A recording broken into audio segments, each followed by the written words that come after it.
Hey,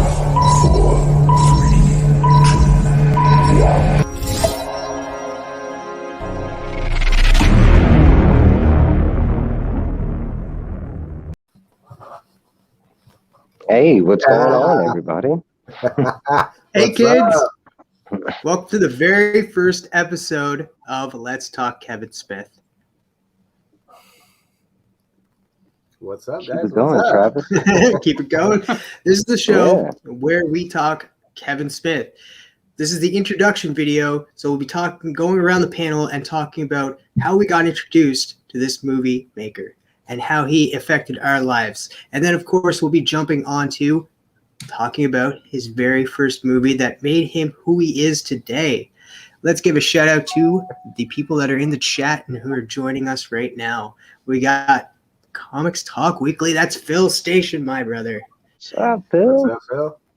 We got Tylox the Mighty. For some odd reason, he's on the chat and on the stream. Same with Evil Mike. Station, my brothers. Oh, we got Neighbor to the North there, too. My fellow Canadian Station. Mars Comics Station. How's everybody doing? Station John Stout, the biggest Batman lover I know. And then we got Dave Collects. Yeah, Station. Batmite is joining us as well, Station. And, of course, we got Circumstances, Station. So, of course, let's get right into talking about Kevin Smith. Since I have the screen right now, I'll talk a little bit about how I got introduced to this filmmaker. It was probably a little later than most of you guys that are on the panel with me right now. It was back when digital cable was coming in, and we had the free movie network. Like, you get the free movie networks once we got digital cable. Oh, it's like watching all those VHS. I'm that old. I'm not talking about Clerks. Like, Clerks was not the movie that I got introduced to him.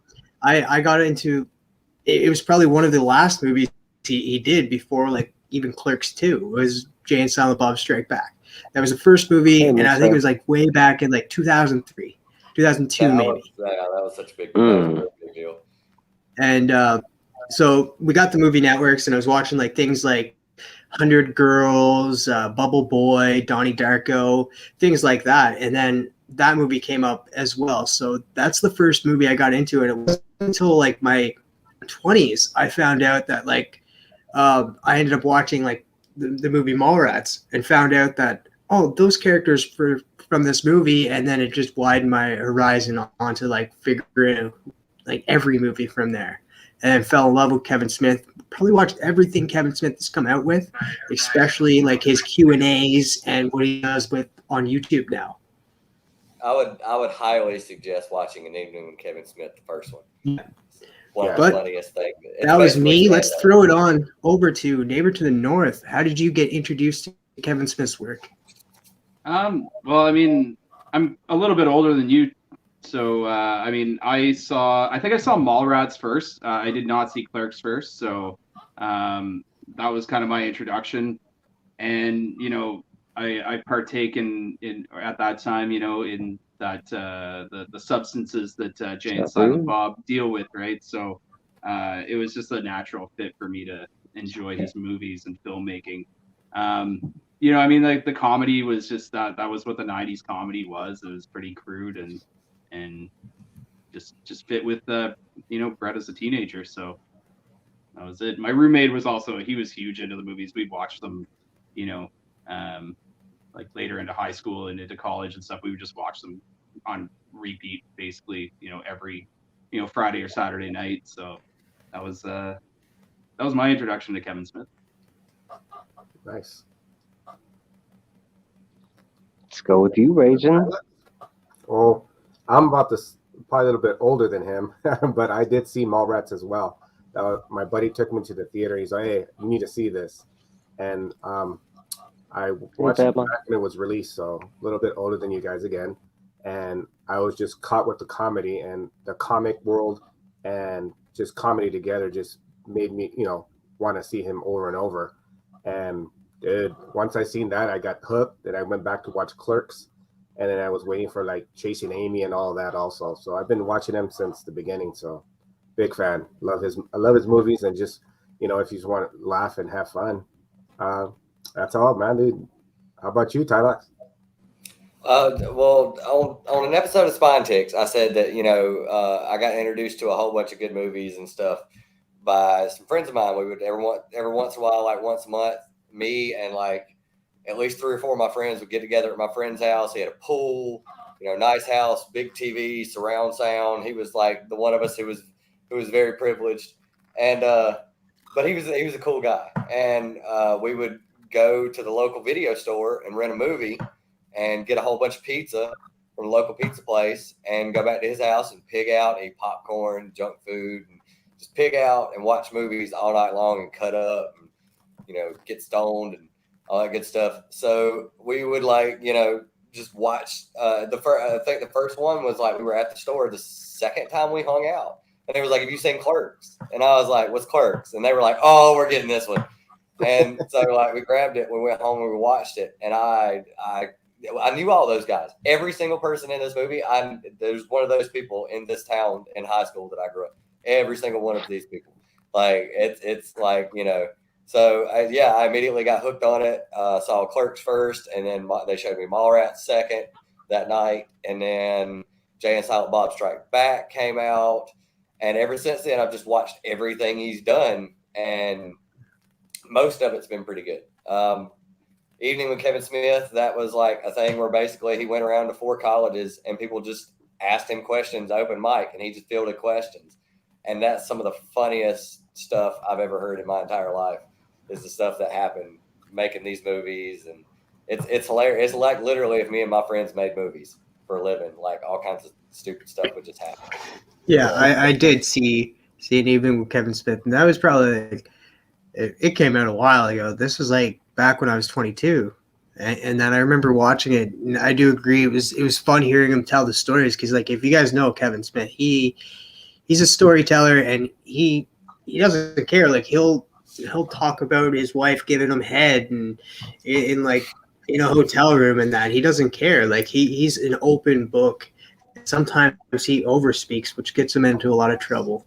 Hence why him and Ben Affleck didn't talk for the longest time. But yeah, no, I do agree. Evening with Kevin Smith is definitely a watch if you're a fan of Kevin Smith. Hey, Ragin. What's up, guys? How about you, Mike? Me was the opposite. I saw like the original Clerks in the theaters, and it was all by accident. Like I went in the theater and like, I thought it was going to be a dud. I didn't know anything about the movie, and I went in there because I thought it was going to be a slow burn. I wasn't trying to pay attention. I took the girl to go see it, one of those kind of movies, not really like paying attention to the movie. Yeah, but it didn't go that way because I ended up like, I think from the jump, like I was hooked into the movie and stuff. I remember we had what's up, Roscoe? We had stop that, we ended up watching that movie and we had to like, do our plan thing, the second movie or whatever. So I ended up seeing it in the theaters, and I remember like watching it again when they released it on VHS and stuff, seeing it like that. I don't know if I've ever seen the colored version. It's always been the black and white. But I've been watching them ever since then. I don't think I've ever seen the version.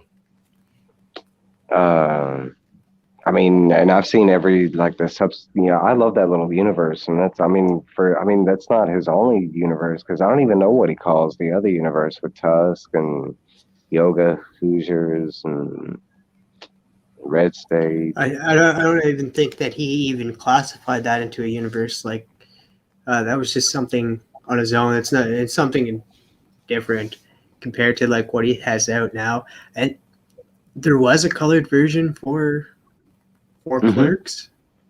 Yeah, I did watch like, the extended version, and I don't know if anybody here has watched the extended version. They put in the cartoon in between, and like you get like some characters that were in like the future movies in that one scene, and it was a scene where they go to that funeral, and they didn't. If you guys notice, like from the original, they cut from they just show it that they actually.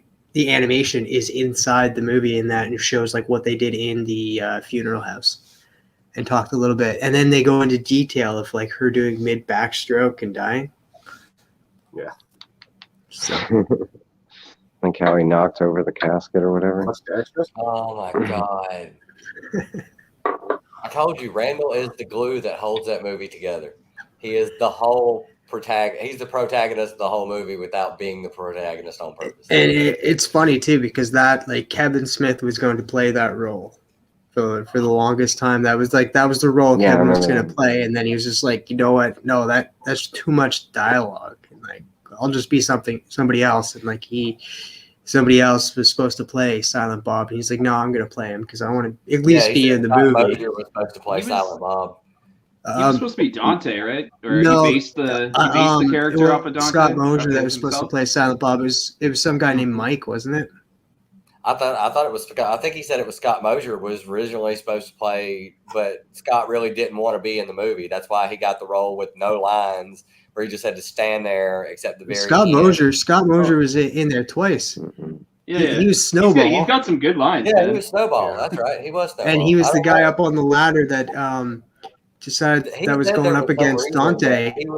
I think he said he was supposed to be Dante or something. No, Dante was going to be what's his name?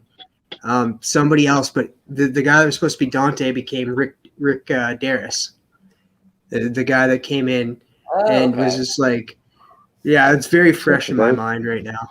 For those of y'all that don't know, they're talking about these two guys, and Kevin Smith. They're talking about that he was supposed to play the guy on the left, which kind of makes sense. No.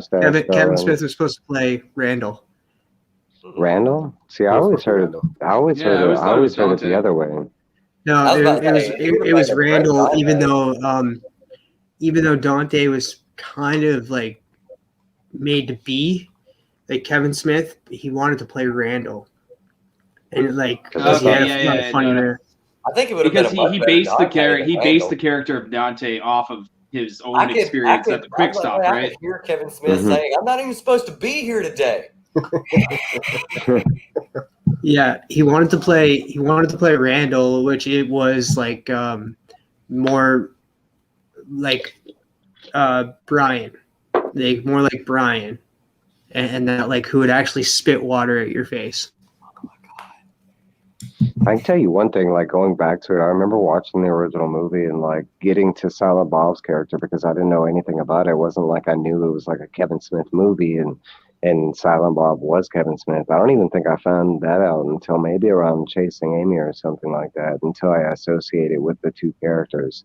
But like going back and with Clerks, I remember like meeting Silent Bob and Jay, and Silent Bob kind of pissed me off like the first watch. I remember like because he didn't talk and stuff, and at the very end he finally did. He's supposed to be that philosophical. Oh man, it's funny that you mentioned that. Like that wasn't even like he wasn't even going to have that role. That role was supposed to, that line was even supposed to be Jason Mewes, but Jason couldn't say it, couldn't get through that line. And so like Kevin was like, you know what, screw it. I'll take that line and I'll do it. And that became a thing that it wasn't even supposed to be, wasn't supposed to even happen. He just took the role took that line because Jason Mewes was very new to acting. Like this is Jay Mewes is super camera shy too. So yeah, he actually had to clear the set on multiple occasions so he could actually do his lines in the Quick Stop itself. So that's kind of funny because you see him in, you see Jay right in Clerks, and he's very outspoken, and he seems to have this good persona, but he was really just super quiet and very nervous, right? So I kind of found that funny when reading some oddball facts about Clerks. What's his name? Kevin Smith said that when Jason Mewes was younger, he was straight edge, completely straight edge. Yeah, he went away to college for like a year and a half or something like that. Came back, and it was like it was the same guy, but it was a different guy. Like he was smoking and drinking and trying to screw everything he could get his hands on, and like so it's he's like, what happened? Like, and that's pretty much when they became friends. Was like when he just like dude went off the rails, and I was like, what happened? Like so. I remember this movie like I said before, like I was getting into the later movies that he did, like Jay and Silent Bob Strike Back, and then I watched Mallrats, then Chasing Amy and Dogma. And then I was always like I was reluctant on like even trying Clerks because like Oh, I was like, oh, it's black and white. And here I am in my like 1920. I'm like, I don't want to watch a black and white film. Like, gotta be ignorant and stuff. So I was just like, it took me a long time to actually even watch Clerks, just because of that aspect. It was like, oh, it's black and white. I don't want to watch it. Anybody else have that issue? Me, it No, was I the mean, opposite. I think that was one of the aspects. Sorry, not to cut you off, but I think that was one of the aspects that like drew me in because at that time, like I think the only other black and white movie that I'd come across might have been like Schindler's List or something like that. You know, I mean, it wasn't really being used that format anymore. So, like, and I've always kind of been into film. So, I think for one, going into this now, that's something I've always had to warn people about because, I mean, just the style of movie. It is a conversation-driven movie. I mean, it flows from one conversation to the next, and it's so weird because like the plot points flow within the conversation, but it's like there's all these other conversations. It's funny because as you're watching the movie, there's all these other conversations that happen that you really want to know about, and then another conversation happens, and that is really where the scene takes off at. But there's, you know, as far as in my recollection, I can only other think of like one other writer slash director that kind of works in this fashion, and it's kind of Tarantino. Because like you think about these and it's like it's very in the very beginning of these movies, like his first three specifically. Well, in this one really, I mean, it's strictly conversation.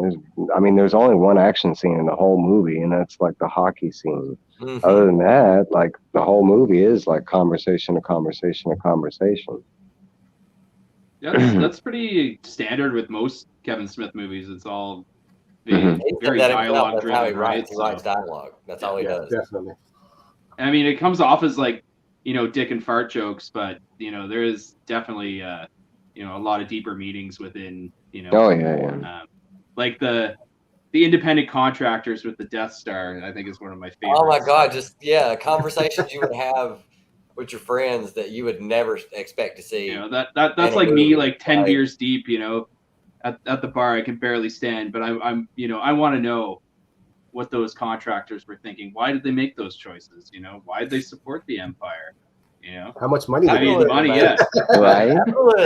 That's government contract. That's government health insurance for however long the contract ends. That's how many tollers go on the Death Star?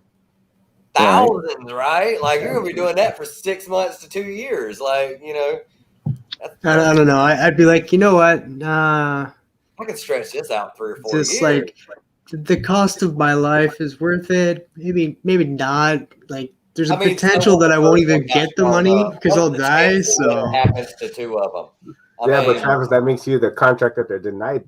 Like when he went, he goes, "I'm not going to do the job because I knew where it was."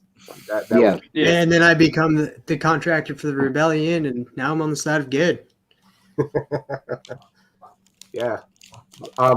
Back with North said about Muse, I was watching the evening with Kevin Smith, and he was talking about how he told Kevin that he had to clear the whole thing, and it just had to be him and just Muse doing the whole dance part. He's all, "Hey, there's too many people," and there's only like 3 people there. He's all, "Yeah, there's too many people here. We got to clear it out." So I kind of find that weird when he talks so much, and he has like, he seems like he's open to talk to everybody. And didn't have that problem, so I was interesting when I saw that. And he definitely progressed a long way. I actually have the ticket here. I went to an evening with Jason Mewes in 2011. You can see he signed the snooch, and he's got his signature here, and I eat balls. So that was, but he was amazing and super well spoken. He didn't seem, shy in front of. There's probably a good couple thousand people, at least at the hall when he was doing. He met everyone after the show, and we all got to ask him a question. I don't think I can, talk about the story that he told me. It was pretty involved a burning couch and some needles and that sort of stuff and weird. Oh wow! I asked him basically. So I won't get into it, but yeah, he gave me a pretty entertaining story, and it was. I believed him. To go off with JD said, like it is crazy that he is like that. He asked everybody to leave, and like so it could just be him and Kevin, like, and it was just the camera. Nobody was behind the camera. They just had the camera there, and it was because like Jason didn't do it for like people to view him, or he did it for himself. He did it to joke around and have fun, and then when he had that aspect of like people are actually watching me do this, like he's just like, oh, maybe not, like like they're laughing at me, they're not like laughing with me now. So Yeah, totally. Did anybody else meet any of the characters before? Like in a Anybody con or what? anything? Like, have you met Kevin Smith or any of the other I never guys? have. I've always wanted to, even just to make it to like that's kind of one of my like what I would call like bucket lists. You know, for me, there's like I'd say like 3 or 4 famous people that I really want to meet. 2, I don't think I'm ever gonna get the chance, but like Kevin Smith would be up there. But honestly, anybody from that original crew, I'd say up until like like really chasing Amy, because like once you got to like that the third movie, like with Jason Lee and Ben Affleck and some of the other stars, they kind of kept reappearing in the films. You know what I'm saying? So I mean, even though the original Clerks had Dante and I mean, still I kind of consider it like everybody in there, because they all had those reoccurring characters. Or because honestly, my favorite character out of all his movies is Jason Lee. I love like his character, like from Mallrats. He was a professional skateboarder, and he dropped Yeah, professional skateboarding to be in Chasing Amy. Yeah, he still Well, does it that was today. like he what we'll get into that in later episodes, but like his first role was in Mallrats, wasn't it? Like he played an amazing role in Mallrats and that, and went further. He just wasn't in Clerks, which is sad, but like speaking on the characters that were in Clerks that continued on, and like we see more of, like you see Walt Flanagan playing like multiple people in this, and he was just their go-to guy to like. Yeah, he was the guidance counselor who was looking at the eggs. Rub the egg on the nipple there. And then he was the guy who was like, I'm never coming here ever again. You guys have filthy mouths. Yeah. The lady there, man, with the manually masturbating caged animals is just Oh,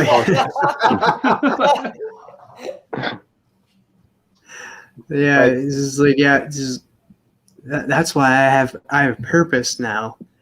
It's like you have purpose, just jacking off like animal. Okay, all right. Actually looked into that job. I guess that's what her dream was, like just to jerk some animals off. I don't know. Hey, they don't make a lot of money. The animals happy. Yeah, she was like, they don't make a lot of money. 37. My girlfriend sucked 37 dicks in a row. Since that is brought up, man, like, have you like the most iconic like saying from that movie is right there. Have you guys ever had that issue with any girl coming up to you and saying like, yeah, I've sucked 37 dicks? I mean, I've never had a girl actually give me an actual quota number. The way I dealt with that is if a girl asked me how many people I had slept with, then I'm like, do you really want to start this conversation? Because I'm going to ask you the same question, and you better answer honestly. And then you just flip the hair, and you're like, that's your answer. And then, I mean, you find out later in life from older men that the correct answer is 8. 8 is not too many. It is not too little to be bad. No, the correct answer is I don't care. The correct answer is I don't care how many. I don't want to know. Yeah, and the follow up on that question, once you find out, like, does it make like, because like after you look, I've really thought about this, and I was like, would you want to kiss that person after that? Like, you'd see like 37 dicks just across your lips. Okay, so going into like going into that part of the movie, like when because what was the other girlfriend's name? The ex-girlfriend? Yeah. I'm bad with names, but the ex-girlfriend, remember, she ends up sleeping with the dead guy, right? Yes. And like after that moment, right? I mean, both ends. They're like, nope, that's it. Our relationship is over. It cannot go. And it was just the fact that she had done that, and she was going to be traumatized from that. And we didn't even see that from her end. All we saw was like her get in an ambulance and go away with the random dude that got in the ambulance with her. But like, no, like like from his end, Randall said, she'll be fine. My mom's been fucking a dead guy for 30 years. I call 30 him years, dad.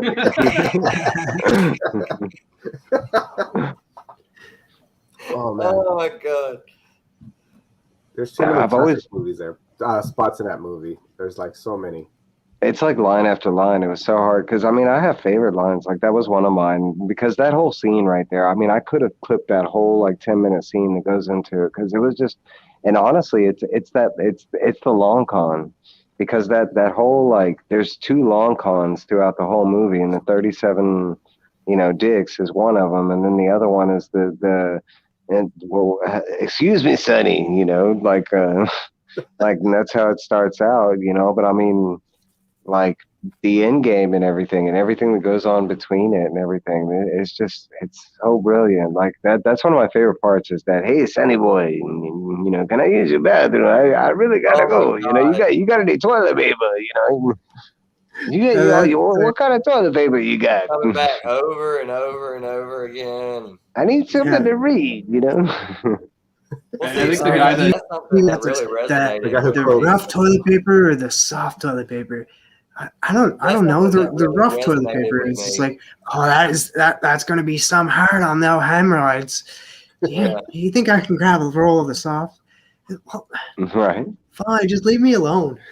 Yeah, I know. I like the cartoons. I like the cartoon titties. Oh my god! Like it's really funny because later on in life, I ended up working at a gas station, and the reason I did it was for moments like in this movie.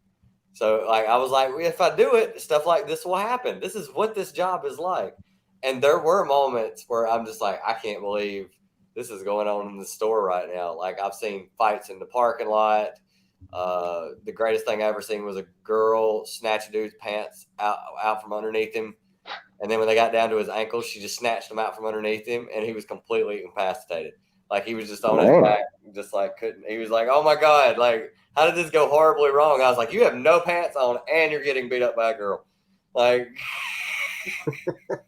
looking with that, there's a perfect like Clerks clip that goes with it. Look.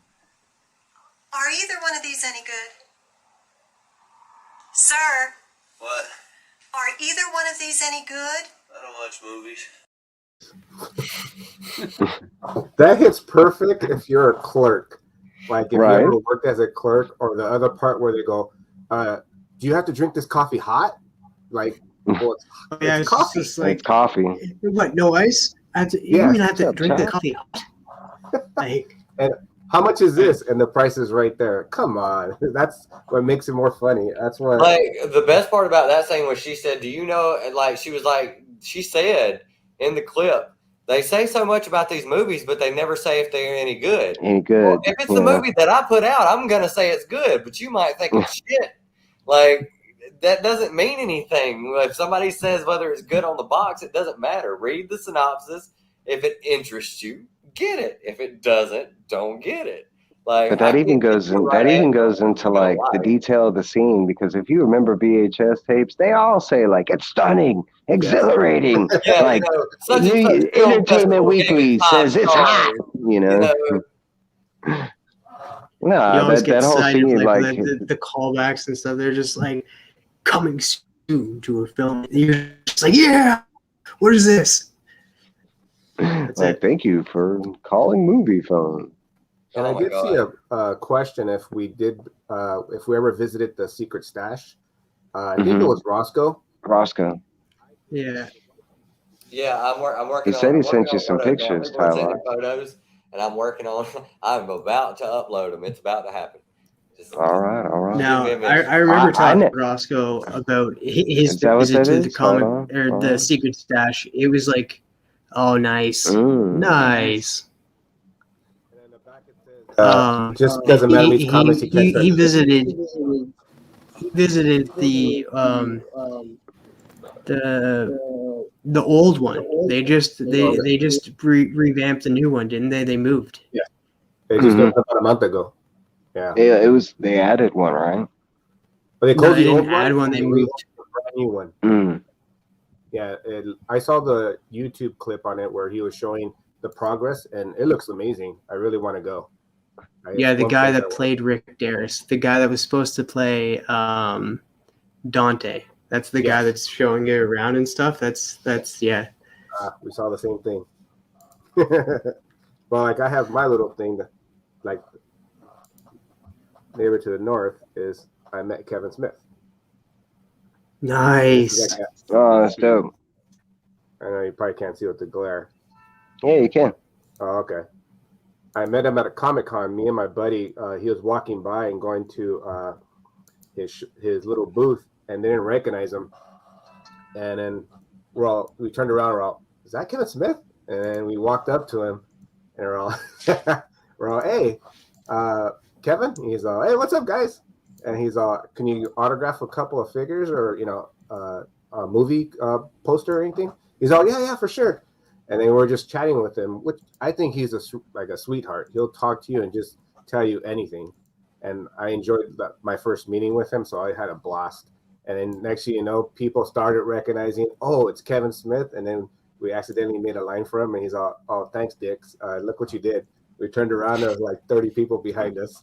Well, that was my little Kevin Smith story. But this movie hooked me, and I've been stuck with it. But this line there's so many lines in this that I could watch it over and over. I'm like, there's no way I'm gonna stop watching this movie. I love it. Bro, there's so many classic lines. I mean, throughout the whole movie, and that's dope that you got to meet him. I mean, that's like one of my holy grails, is getting to meet Kevin Smith. I wouldn't even say Jason Smith, Mewes or anything like that. Yeah, it would be like really, really cool to meet them. But for me, it's more so because of how entrenched like Kevin Smith is into our nerddom, because it's not just he was a director that did like a bunch of cool movies. No, he's been a part of like Comic Book Man. He has his own comic book shop. He's written, not just like one type of comic book, but numerous different comic books, from Batman to Green Arrow to I mean, now he's been doing He-Man. Yeah, Daredevil. I mean, well, he didn't quite write that book, but he was like oversaw it. But one of my favorite books that he wrote, I haven't read Quiver though, but Daredevil, his Daredevil run was perfect. And he's actually now he is working on a comic book right now. He just hasn't revealed what it is yet. This is my favorite Kevin Smith comic book. The other stuff he's done. So that's the that's cool. The Evil That Men Do. Men Do. That's the Black Cat. Yeah, it's a Dotson one too. I remember that one. Yeah, that's bad. Yeah, I never seen that. And I actually have a couple others. I mean, he obviously wrote the Clerks the holiday special. Oh yeah, the holiday. Yeah. That was cool. I can't seem to find my. I have the Clerks somewhere in a box as well, but then I also have the. This one's cool. Nice. Double feature. Yeah, nice. Man Chronic. So. And yeah, he's been on Daredevil and Green Hornet, like right here. Bad Mind saying she used to have, because I mean he kind of like revitalized. He brought back Green Hornet. It was kind of the same thing with Green Arrow, like when he was writing for him back in the 90s. I heard people really say they enjoyed his Green Arrow run. Did you know that's how he funded Clerks? Yeah. Yeah, he sold off his comic book collection. Yeah, he sold his whole comic book collection. Actually, do you know that's the biggest Easter egg in Clerks? Okay, like now you just stated the fact, right? That he, like Kevin Smith originally, and he stated this numerous times, that he was a big comic book fan. He had a big comic book collection, and he sold his comic book collection to fund, the original Clerks, right? We all kind of know that, right? But watching the movie, there's another detail that's missing. the whole movie takes place in a gas station in the 90s. It was filmed in 1992. What was very popular around the world in the 90s? Comic books. Yeah, comic The books one are thing that's missing in the whole movie is comic books, and it's because he was so hurt that he had to sell his comic book collection. That's a comic book guy right there. It tore his soul. He made them remove comic books from the movie, so there are no comic books. And the funny fact is, there's a reference though. There's there one is. book. Yeah, there's if you see the People magazine, it's from April 1993, and it's with the Crow and Brandon Lee's death. So I think that would be the only comic adjacent thing that you actually get focused on in. Oh wow, yeah, because I mean I noticed because in the movie Randall was reading all kinds of magazines and tabloids, but he never read a comic book, and I was like, that's the only thing that's missing is that none of these guys at any point in time was reading a comic book, like anything, Green Lantern, like just some random. Yeah, because like in high school, if you like look at that, if you look at that clip that Mike played earlier, where it's just like the woman's holding up the two movies, like which one's better? Reading a newspaper. He's reading a book, yeah. So it would have just made more sense for the character to actually be holding a comic book. And it's funny because the second movie, what's the whole center of the second movie? And the ongoing the next 2 or 3 movies, right? Because Chasing Amy, that's kind of the background plot. It's about the whole, like, they're writing the comic book. Well, yeah, they start the movie off at a comic book convention. And One of the greatest scenes in the world. So yeah. I did not clip that one, but it will be. And then, like, as soon as you get into the basement of his house, you see, like, he has, like, them all, like, labeled and all the comic book boxes. Like, it's just crazy. Yeah. Well, that's like now he is. I mean, that's like if you've seen his personal collection, he shows it off like once a year right before Christmas time. And like his personal collection is amazing. Like, I mean, he has some neat stuff. Back tenfold. Yeah. I mean and that's weird though. I mean, because is there something in your life that can make you sell your whole collection at one time? Just offload the whole thing and just be like, you know what, I'm done with this for a while. I got other stuff I need to be doing. I mean, he made $3 million off the movie. Yeah, I don't think it was that much for the first. It was independent. I mean, even here Miramax in Houston, picked it up, right? So it wasn't like in a big theater where like I saw it in. It was like an independent, like artsy. I mean, it wasn't like Mallrats and Chasing Amy and all that. I saw like it was in the theater, but like this one, it was like maybe like a theater size of like 30, 40 people, something like. It wasn't big at all. I think the budget was I think it was $25,000. I want to say it was. So he maxed out 10 credit cards. Yeah, he did. $3,000 from his mom. That was one of the best ways to get funding for an independent film is to get a bunch of credit cards and max them out. Like $5,000 to $10,000 limits. And his mom got a role in there. She's the milk lady. She's the milk lady. Yeah. So I remember that. And like what happened like while they were filming this movie too, like he was working at that convenience store. So they like had to work all at night. So to stop it from like being able to see outside, they like the whole shutter thing was. That's why they added that, like the gum in the shutters, so they couldn't open up the door because they were all filming at night. I mean, they didn't want you guys to realize it's night, but some scenes you can realize it's night with that glass door with everybody walking in and out of it, and you can see it's nighttime outside. But he was working there, so he was working there during the day and filming at night. Even some of the hockey scenes, because most of the hockey scenes, if you see them, they show all the ball and it's on the roof. But there are some scenes where the camera pans up a little bit, and you can look over the roof. And like when they show that guy on the ladder that creeps up there, it's a daytime scene, right? But like when they're showing them play hockey and stuff, there are a couple of like where it kind of pans up a little bit, and it's like pitch black outside. Like it was dark as hell. I was like, and the funny thing is too, Scott Mosier is the guy that's on the ladder, and then he's playing that snowball guy on the bottom. So they kind of did some movie magic there. Mhm. It's like, are you guys open? No. No. One of the best lines in the entire movie is like, "Are there any balls down there?" True. Yeah, Right. biggest berry you've ever berry. seen, Dingleberry. Say, yeah. Oh my God. See, that's what I'm saying. When I hate that, like I look back on this now and I kind of hate it. But at the same time, I was Jason Mewes in high school. I was that guy. I was like always saying shit like that. And everybody's like, oh, You were that guy? too much sometimes. Like, he's great. Bitch, I'm gonna fuck this bitch. I'll fuck anything that moves. You know what the fuck you looking at? I'll kick your fucking ass. That was literally, You yeah, were that that was guy? it. It was so random and it made no sense and it was charming and at the same time abrasive. Like, Kyle, so move to the good. side, man. You got the same hair too. Yeah, dude. Yeah. Nice. But I mean, like when he started his morning, they first walked up to the convenience store and stood in front of it. The first thing he did was what? Lit up a cigarette, took him a couple sips of beer to like get the hair of the dog off of him, and this gonna be like, all right, what's the day got to bring? Let's see what happens.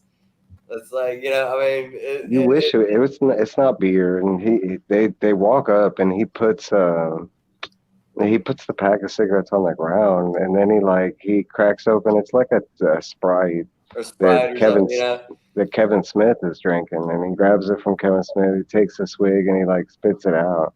He's like, because he thought it was something different. Like he was like, then after that he starts dancing or whatever. Oh my God! Like, yeah, it was just like, man, that was like me every morning when I was a kid. It was just wide open, you know.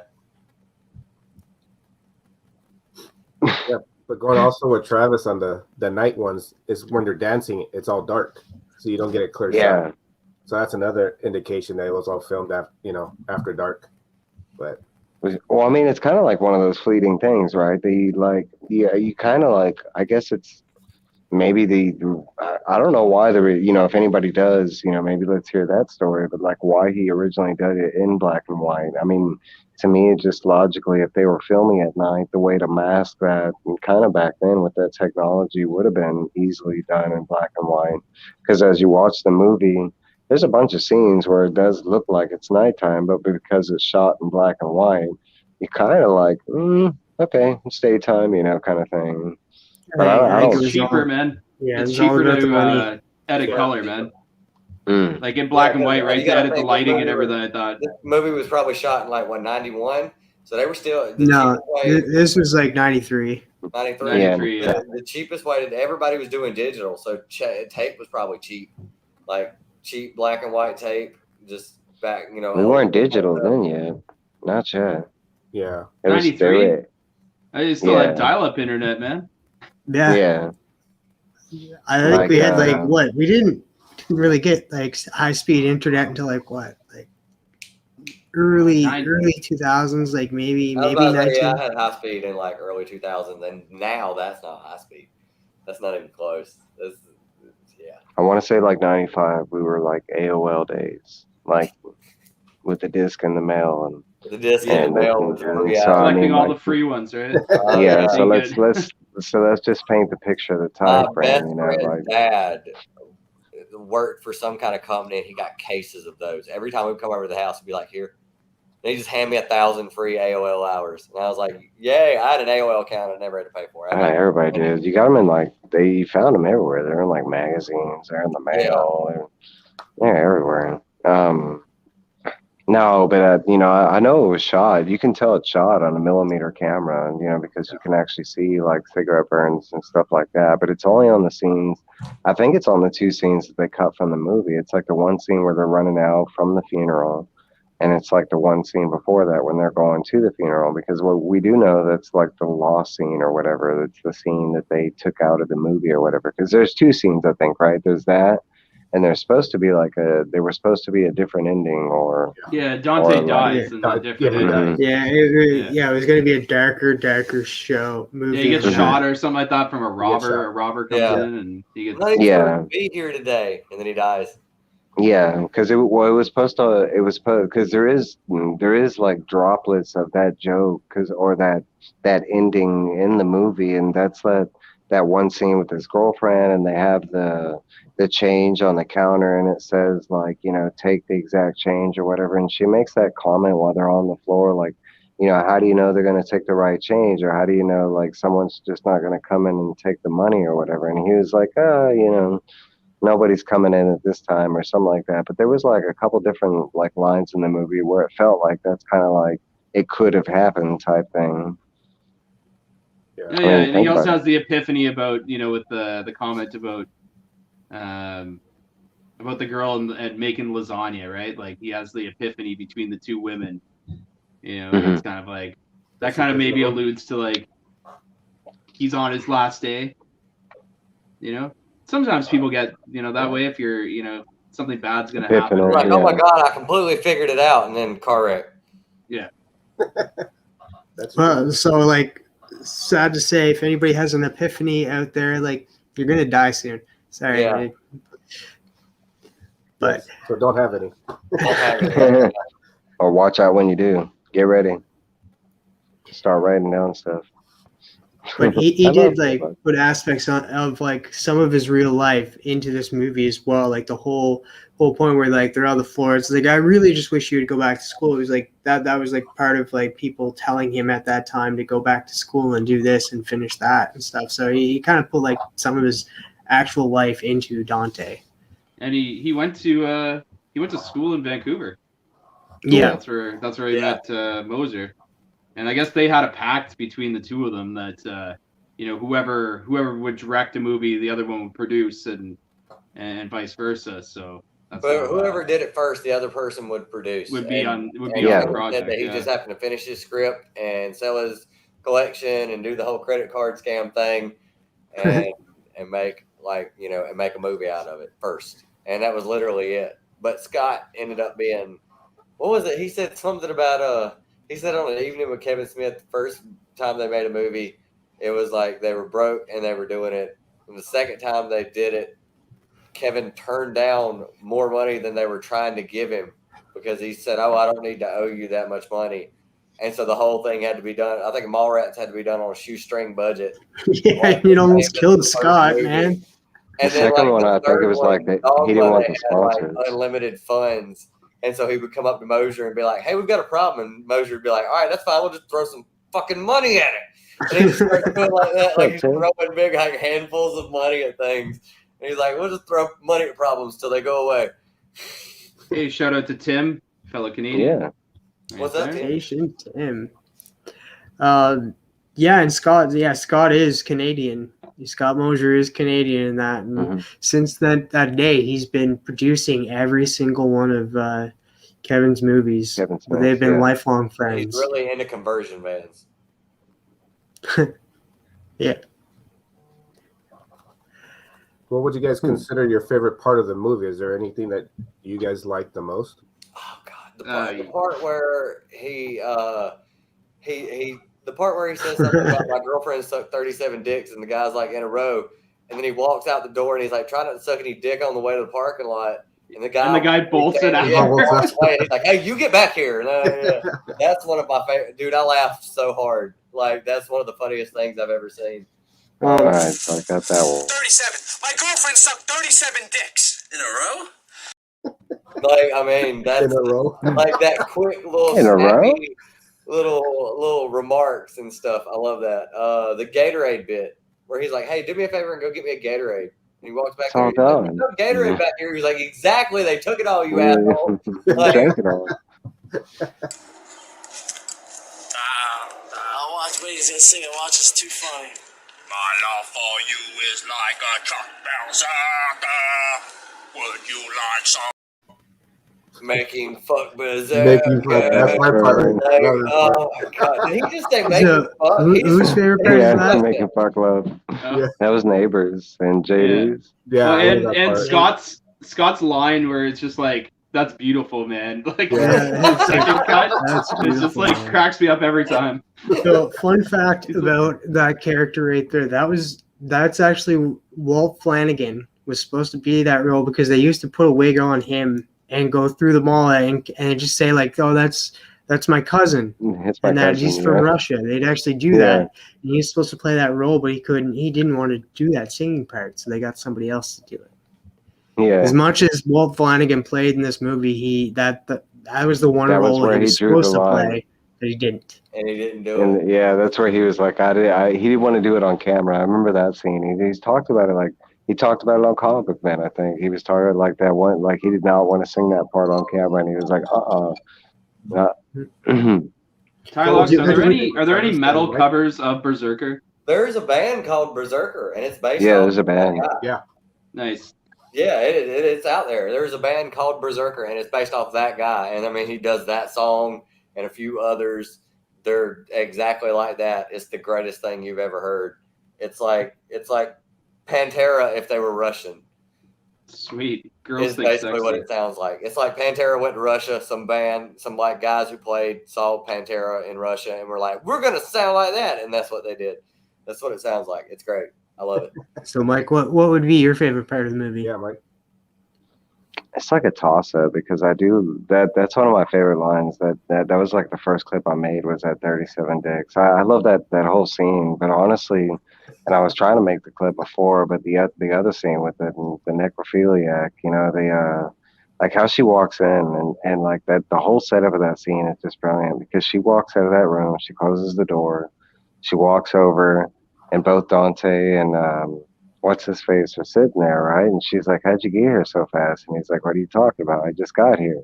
Yeah. And she's like, "Oh my God, you were amazing." And she's like, and then he's like, and then he even says something. He's like, "Man, you must have gave her some opiates or something." And like, and she's like, "What?" And he's like, "What are you talking about?" And bro, that has to be like one of my all-time favorite scenes in a movie, like period. It's just that whole setup of that scene with the old guy in the bathroom and then the play out at the end when she goes in there and she thinks it's him and she has sex with the dead dude. And even then after that, the ending scene with the ambulance and they're wheeling him out.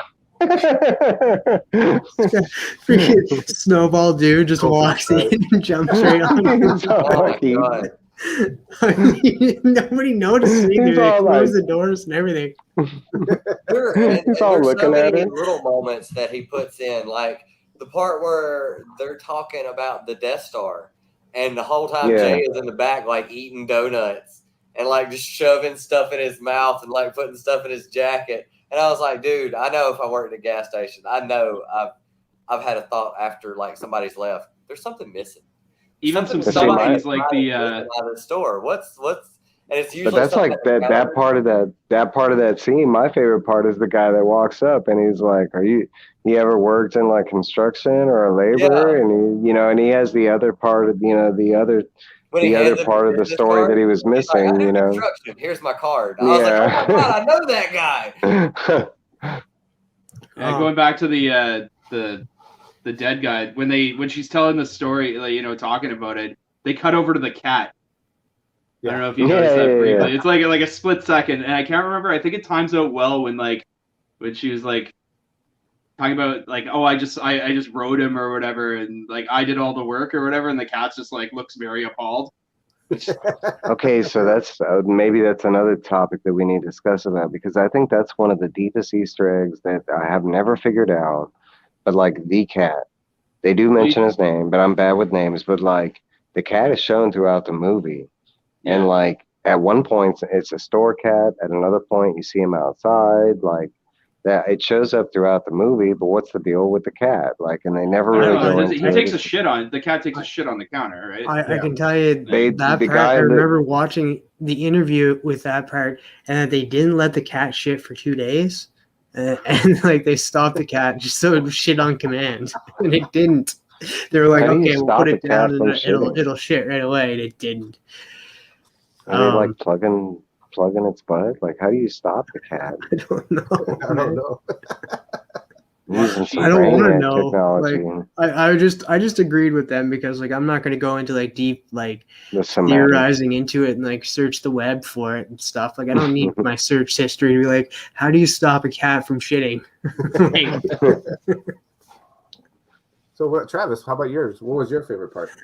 I'd have to say, like, remember when the mom and the daughter come in and they're like talking about like a movie that they want and stuff, and Randall's on the phone with the distributor and he starts like listing off these like, Oh, yeah. snugglers like, Titty and it's like, oh yeah, Park what was that, like the puppy time? It's like, oh, I had puppy Scrappy. time, like that, and Scrappy Puppy Hero, whatever it was. Puff.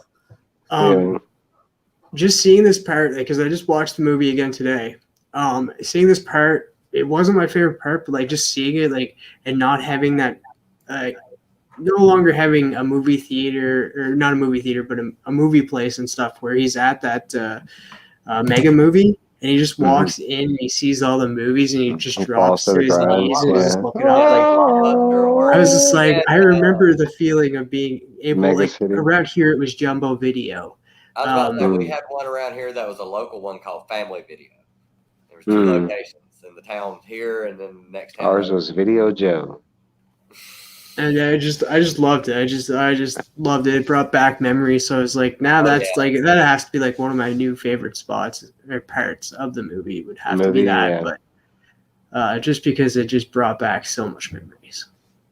Yeah. God, I love her face when you put the camera on her after Guys Go Deep or all those porn movies, man. Those are hilarious. So what was the one your favorite one before that one? Did you have one, Travis? What? The one before that one, like, I do like the whole part where we get, what was her name, Veronica? We get the introduction to her, like the whole Chuli's scene happened before that, the Chuli's representative and stuff, and then she comes in and she just has the fire extinguisher and she's just standing there looking all sexy and she's like, and then the music plays. Like, yeah, Let me see some identification. Who do you work for? He's like, I'm a Chuli's gum representative. You're in here selling gum? It's like, don't you guys have jobs? Like, go commute, go somewhere. And then Walt, the guy that's Walt Flanagan again. He's like, pack cigarettes. When they're all like throwing the cigarettes and like, Yeah. fucking, They're like, you evil I had man. the reverse of that happen, just so things like that wouldn't happen on my shift. What I figured out is, this is a little pro tip if you're a clerk at a gas station. Give cops free coffee and donuts, and they will come hang out at the middle of the night. And they'll sit down at the booth, and everybody who walks in the door will immediately do the first thing they will do at like 2 a.m. is they'll look around the gas station. And as soon as they see the cop sitting at the table or something, like eating coffee and drinking coffee and eating donuts, they're just like, all right, well, can't do anything stupid here, because they're like right there. And yeah, like they would just hang out, like especially like in the morning shift. Nice. We're gonna see Tim there. His favorite part was the Death Star part. Oh my God, that conversations like that never happen in movies, but they totally happen in real life. Yeah. Like the fact that he just watched that movie and he just got so deep into it that he was like, there had to be independent contractors on the second Death Star. I mean, there had to be. And they all died. Like, they're just getting paid. They're just making their money. It's funny too. You guys remember the movie that Randall picked up at the movie theater or the movie store? Oh, what was it? Oh yeah, it was like Hermaphrodites, I think. It was like hermaphrodites or something like that. It's just like chicks with dicks, man. You should have seen those dicks on those chicks, man. They like put my dick to shame. Yeah, it's great. It's just like, it's like you went all the way across town, borrowed someone's car for that. Like the scene in the store where Randall is like, It's all like they didn't have that movie. Yeah, he was like naming all the like porno movie titles. They had to do that with just him there in the scene. Originally, he was supposed to do it like right in front of the kid and the woman, and that way they could get dual shots. They could have two cameras running and get two different shots and just flip-flop back and forth. And they had to film it twice, once with the woman and the kid standing there and once with Randall by himself, because they were like, all right, so you got to say all these titles in front of this kid. And Randall's like, I can't do that, man.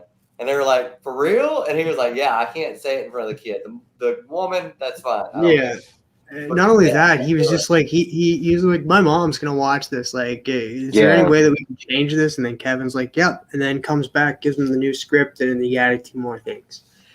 Yeah, and like so, it's hilarious that the guy in the movie Because there's a long list that he reads off. Yeah, it's It's like 50 movies. Oh and he gets to the end and he's like, "What's the name of that one again?" It was like Happy Scrappy Pups or some shit like that. That was wasn't that in Mallrats? Part, yeah. Doesn't that happen in The Boys too? Where Homelander? Yeah. Oh yeah. I think that's why they did it in The Boys. It was a homage of that. Yeah. Because I think. Well, Seth Rogen has like some like isn't like Seth Rogen and Kevin Smith are good, and Seth Rogen doesn't he have like something to do with The Boys? He's actually they're doing an animated. I don't know if anybody's seen. Sorry, it's off Diabolical. topic, but there's an animated The Boys, and Seth Rogen's in it. Christian Slater is narrating. Like the cast list is like unreal, ridiculous. Yeah. That's like it's coming out before The Boys, and it'll lead right into The Boys. Apparently, that's what they're planning because it's not until the week or like. Wow, I'm off tonight. I was gonna say the weekend, but I meant the summer. Nice. You're getting there. Yeah. No, there were so many great moments in this movie. Like I said at the beginning, it's all conversation driven. It's like, there's so many parts of the conversation that happen that I want them to continue, and they don't even go into it in the movie. And it's but no, almost everything that goes into it, like the whole like conversation between Dante and like his girlfriend and stuff, and the whole like, well, how many girls have you had sex with? And that whole like, well, I want you to go to school and this and that, and but it's like the whole like every time like somebody walks up, they pause like they're trying to act like a convenience store or something like that. Now I don't know, that for me there's too many. Yeah, I think my favorite conversation has to be when Randall and Dante are sitting down, they're laying down, and he's talking about basically like, why are you striving to to be the best? You're just a clerk at this convenience store. Like, what are you doing? At the very, very end. And the "we're so advanced" speech there. And that kind of like, I kind of take that as like my mantra at work. Like I'm in a pretty stressful job, and I always say to like all the people are like, hey, why don't you ever, lose your cool or get, get flustered at work? And I'm like, work's not real, man. Like, it's not real life. It's not real. It's not real life. No, it's you go there to make money and stuff, but but it's you're not saving the world by, me cooking a couple. Food. I cook for a living, right? So it's like I might make someone's day maybe, but I'm not saving the world making So you actually do feed the world in a way. Yeah, kind of. Yeah. We Are the World starts playing. We are the world.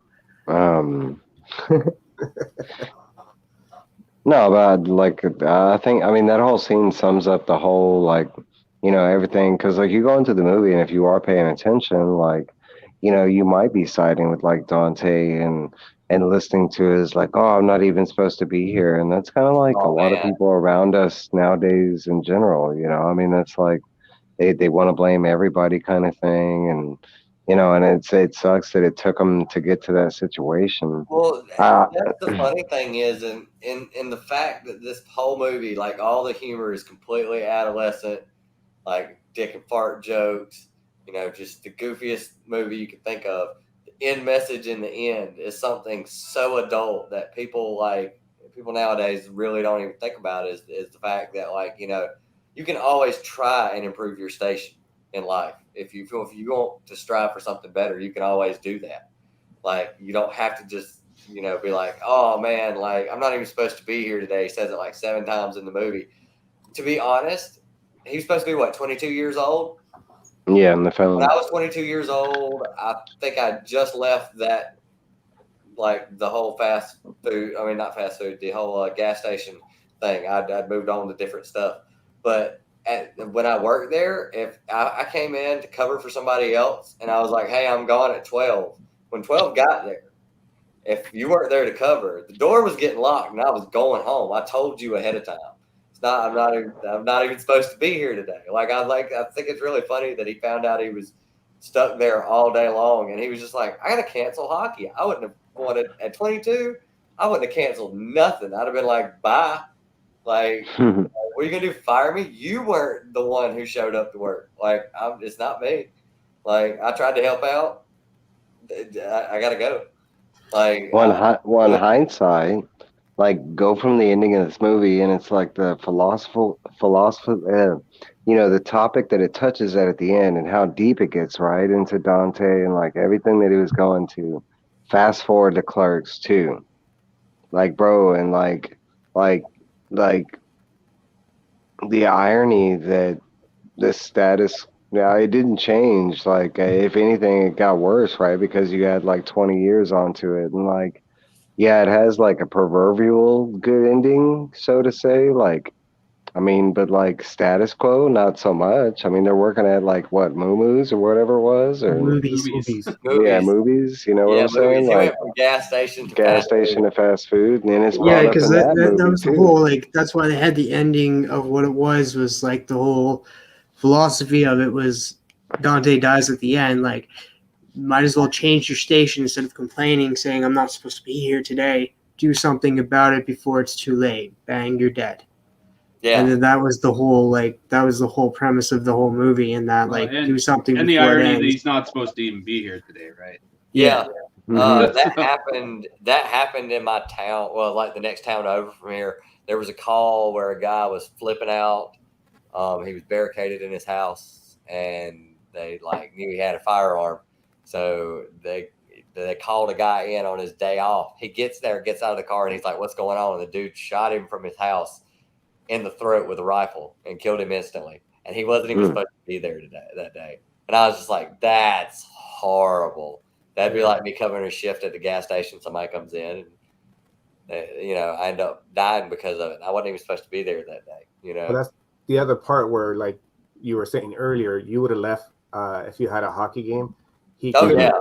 because Yeah, he shit himself. Remember the little story he I've talked heard about so where he many ended up shooting stories himself? about guys who work over on shifts and they end up having horrible accidents happen because they're not rested well enough and they're not paying attention to things, or like something horrible happening on your day, a day you're working over just because you're there and it would have not been you and stuff like that. Yeah, like, I mean, it's never been worth it to me. Like, enjoy your time that you have off. You're not going to have a whole lot of time off.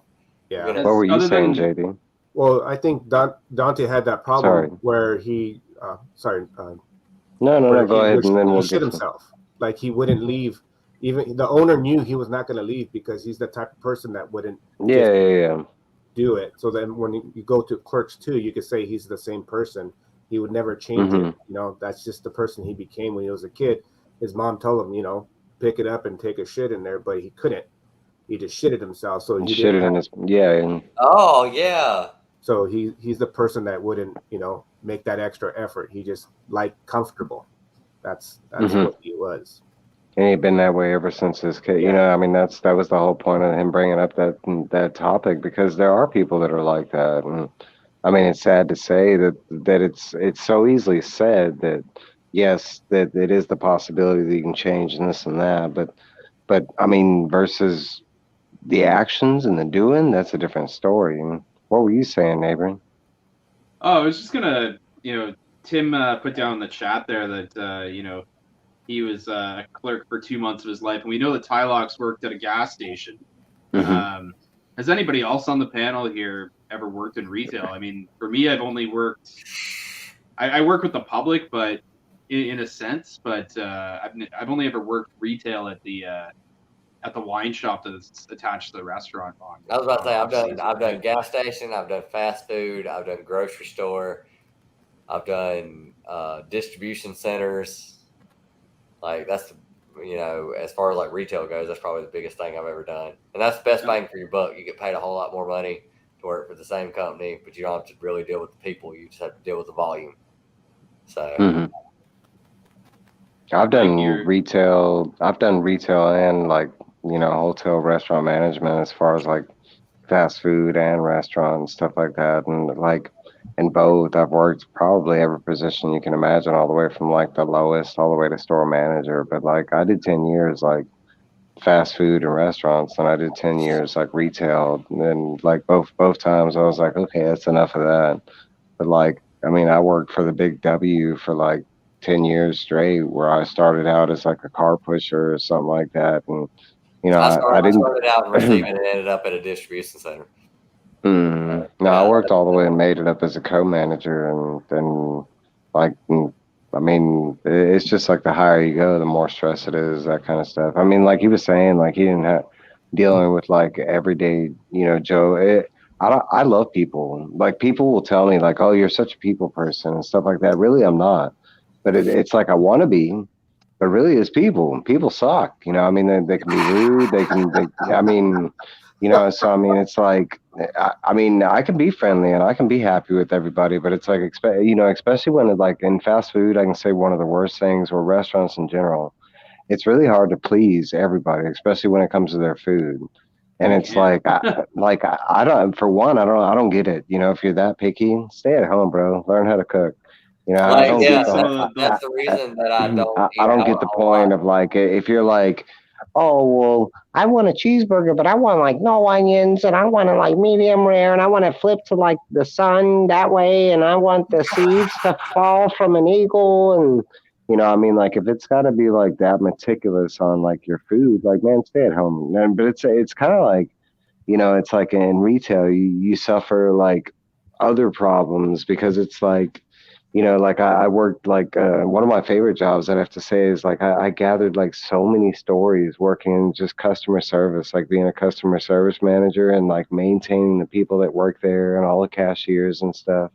But like, no, like listening to all the people every day, like at a certain time. I don't know where you are, but here, every day, like the Big W, like they shut down their registers, where they collect all the registers, and they only keep like a couple open, and they do that for security reasons. And here in Houston, I don't know about everywhere, but like crime is a thing. You know what I'm saying? So like, no, but like like up until like 2020, like everything in Houston was 24/7. So I mean, like a bunch of places would do this after like 10 or 11. They would kind of like, minimize the store to maintain due to thieves and stuff like that. But it's funny, like, I mean, this happens every day, same time, day in, day out.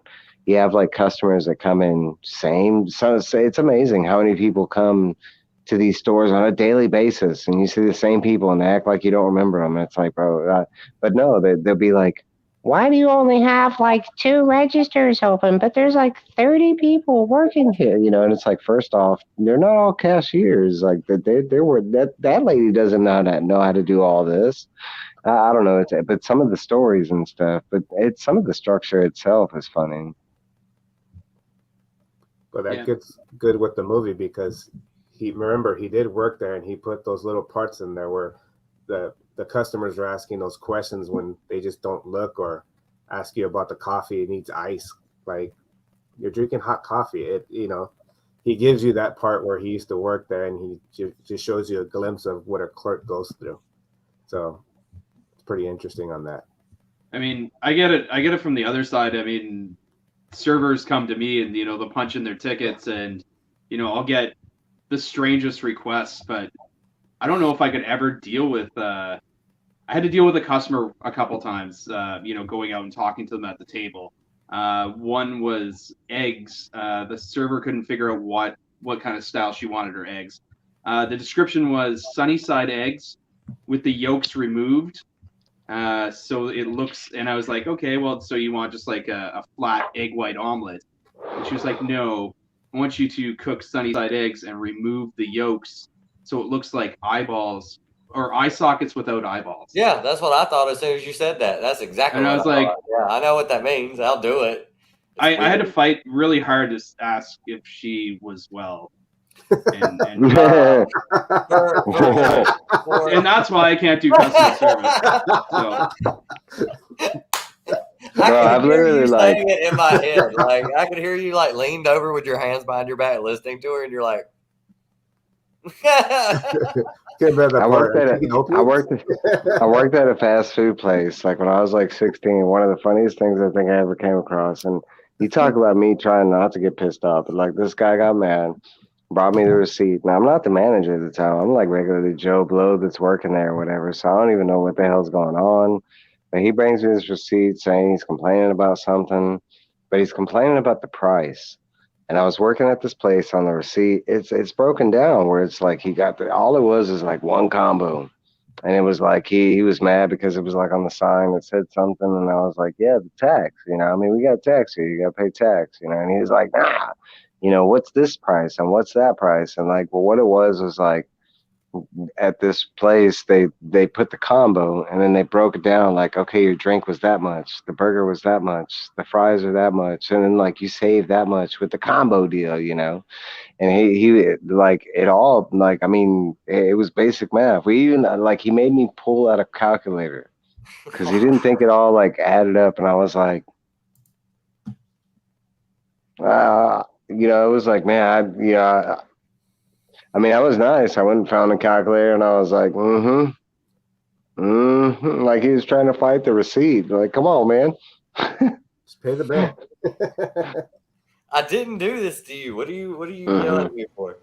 And you gotta channel your inner Randall, right?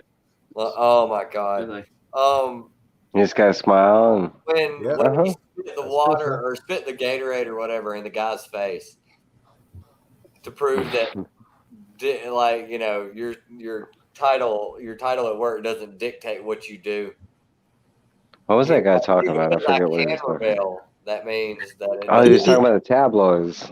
Yeah, like something that like easy to forget. Like that was the whole point of it. Like that we'd forget what he was talking about because we just don't really care what he's talking about. That's why he spit it into his face. But yeah, I do like the whole dictating your role and stuff. It's like, well, if I dictated what I do in life as a clerk, I wouldn't have spit in his face. That doesn't dictate who I am, and so that's why he spit in his face. I like that you brought that up, Tylox. Like it's funny at first when you watch it, like like I was like, oh, you take him back by like, damn, he's spitting that dude's face, but then he sits there and explains it, and it's like, I think we've all had a friend at some point, a guy that we've hung around, or someone that we've hung around where they get into shit sometimes. Like you're just like, and you have to you're the friend who's there to back them up. Like you're just like, oh, I'm gonna get into a fight because of this guy. This is gonna suck.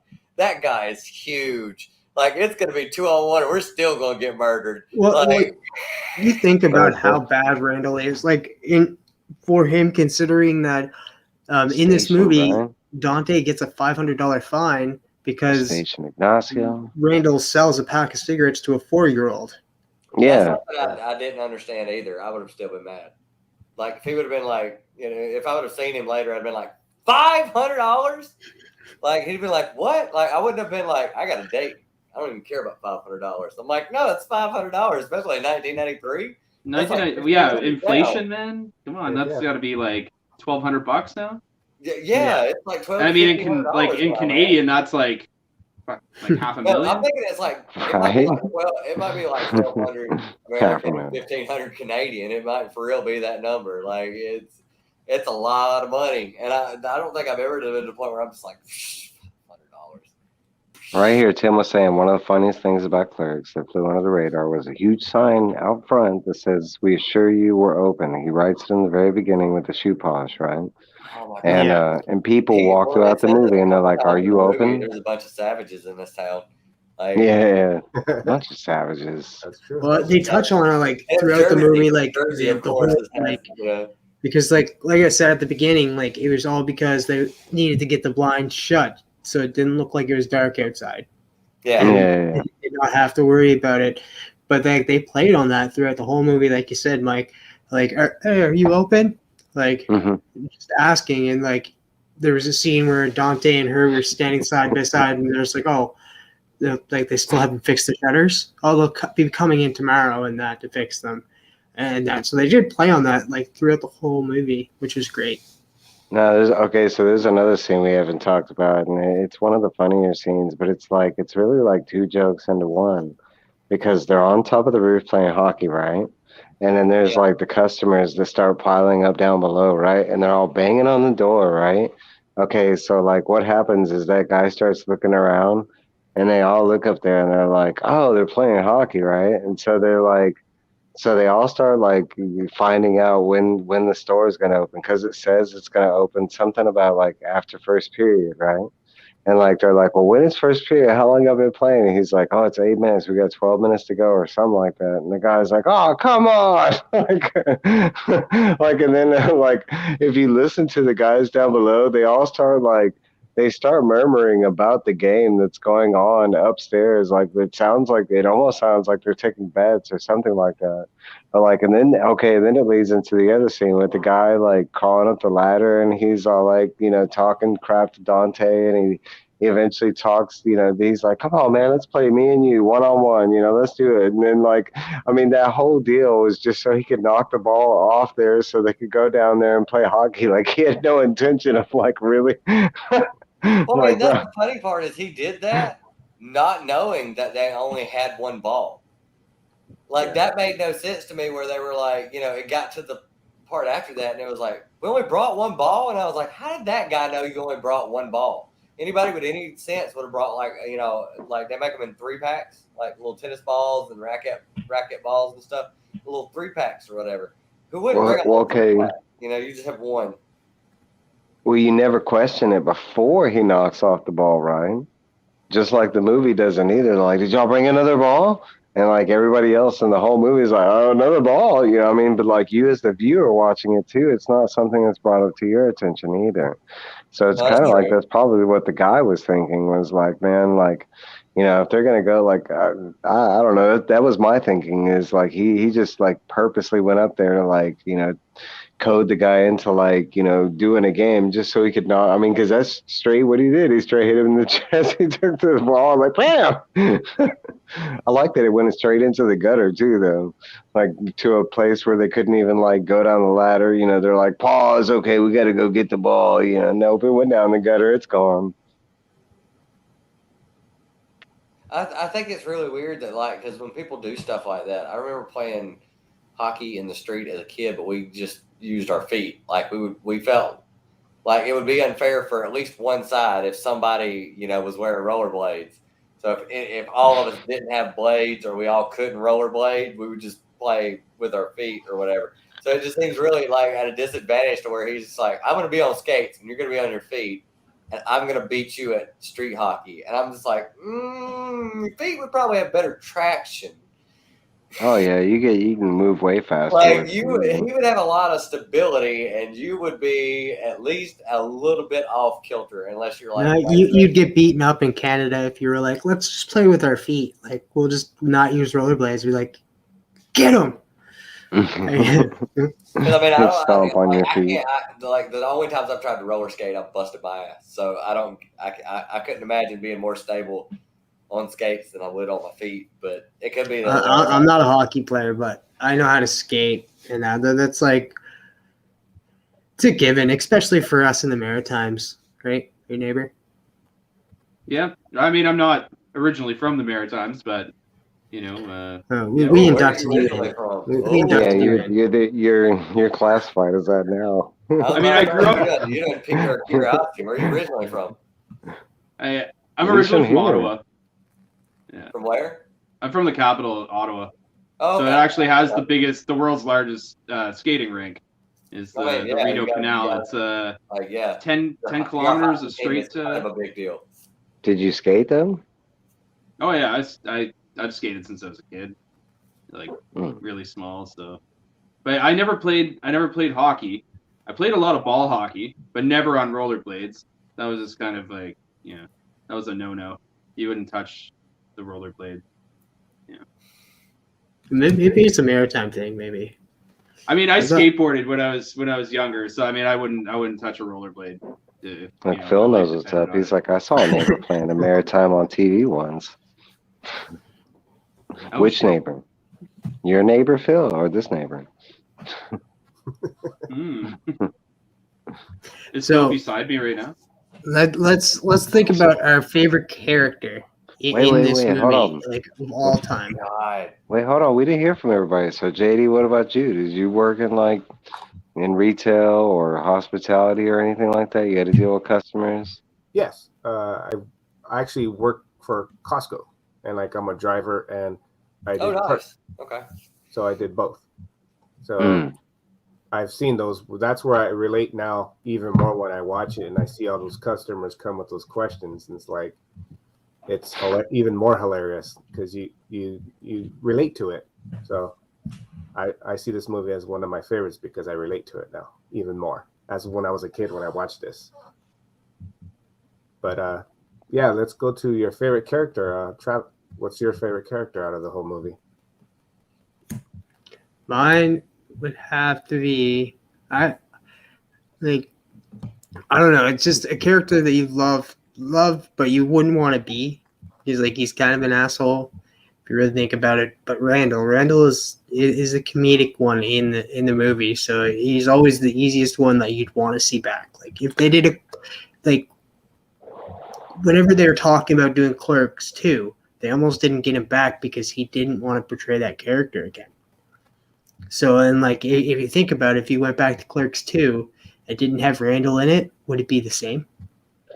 So, like, that's why he's like Everybody have a big friend part who of is a complete where that utter movie. asshole, but at the same time you love the hell out of them. Yeah. I mean, like, yeah, everybody has. But see, that do you friend watch? who, Okay, like, but that's a good topic. Do you watch the movie and see him as a villain? Because I don't. I see him No. as a dick, but at the same time, he's just being honest and like yeah, he's he's more being like out front around. about it. But like I don't see him as a villain. Like the whole movie, he's doing nothing but trying to help Dante out. I see Randall and Dante as being like the opposing ends, right? Like they're Mhm. like opposites of the spectrum, and it's like they're almost. If they were one person, they would be perfectly balanced. But you know, I mean, like Dante's the like the yin and yang kind of thing, in Mhm. my opinion, right? Like Randall's everything like you want to say to a customer, but Yeah. Dante is the guy who you are, right? Like for me, it's like when I'm in customer service, it's like I want to say the things that Randall says, you know, but I usually do act like Dante, right? I bite my tongue and I try and do a good job, but you know, I want to tell Well, people off all the time. I totally agree with that. You hit the nail on the, you hit the nail right there, perfect. Because I think it is the yin and the yang. Because you are Dante, but you always want to be Randall, especially the way people act towards you. It's the duality of Yeah. man. It's the duality of man. Like it's both. Like everybody who's ever worked in any kind of service industry, when somebody's getting on to you about something, you want to just scream back at them and like go off on them, but you don't. A lot of the time, sometimes maybe, I don't know. It depends on you as a person. But you know, you usually try to bite your tongue, but in your head, you're wanting to like spit water back at life. It's really fun that like it's showing the duality of people with two different people of two different personalities who are getting along together perfectly. Well, it's kind of like you think about it. That's the whole like point of the girlfriends, like throw in the conversation. If you had the duality, or if you think about it, like in customer service or anything like that, it's never like good or bad. There's always that gray. So I think that's even the reason for throwing her into the conversation. As far as the scenes when she walks in and she's trying to chime into what like Randall was saying versus because there's like 3 scenes where she does that and we're like. They were already talking about something and she talks about something, or there's like one where Randall walks into and they're talking about something. But I think that's the whole reasoning for that. Because, I mean, like I didn't think about the whole yin yang, but it does make sense because it's exactly like that. Like I've known people, like other coworkers that are exactly like that, where it's like, they'll come to you behind closed doors and they're like, "Oh, I should have said this and this and this," or I've met other people where it's like, that they do the Randall part and they're like, they are kind of dicks and this and that. And the girlfriends do the same aspect too, right? Like it's like they're opposing as well, right? To try and bring something out of Dante, right? The Clerks cartoon, I We'll probably make an vaguely episode remember. of that. Yeah, Like we're John gonna have to Stout make. makes a good point there. It's only 4 episodes, so Yeah. There was a I did- Clerks series pilot. I don't know if that's legit or not, but I did watch it. It's got Jim Brewer from Half Baked and Saturday Night Live in it. I think that Yeah, is the it was- real one because I remember Yeah, it was a like, pilot, but it never made it to Yeah, it air never or anything aired. like that. yeah.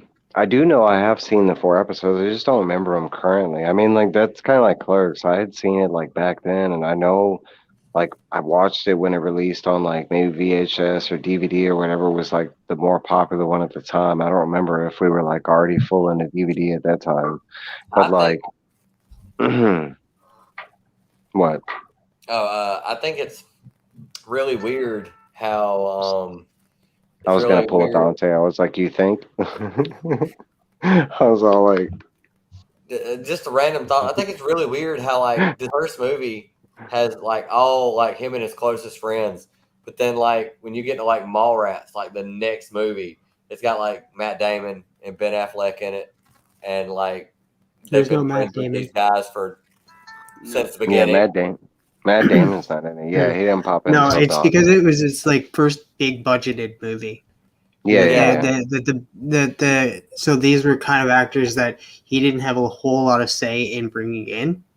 But Mickey Rourke and that Mickey Rourke, no, that's well, not That's Mickey who it was. Rourke. that'd be a whole Who's different that? movie if it was Mickey Rourke.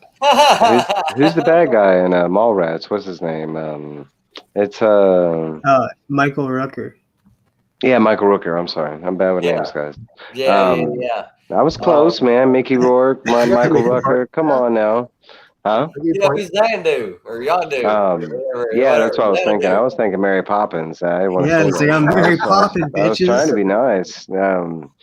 No, I'm horrible with names, but I mean, I know the actor, but that's actually, I think maybe the second time I'd seen that actor was in Mallrats. But yeah, but no, talking about like the actors that they had to bring in, he was one of them, and same thing with Ben, and like at that time, I don't think it was really his choice. It was more like Miriam. I like Ben was trying to be an actor. I think he was like Ben's from Jersey, isn't he?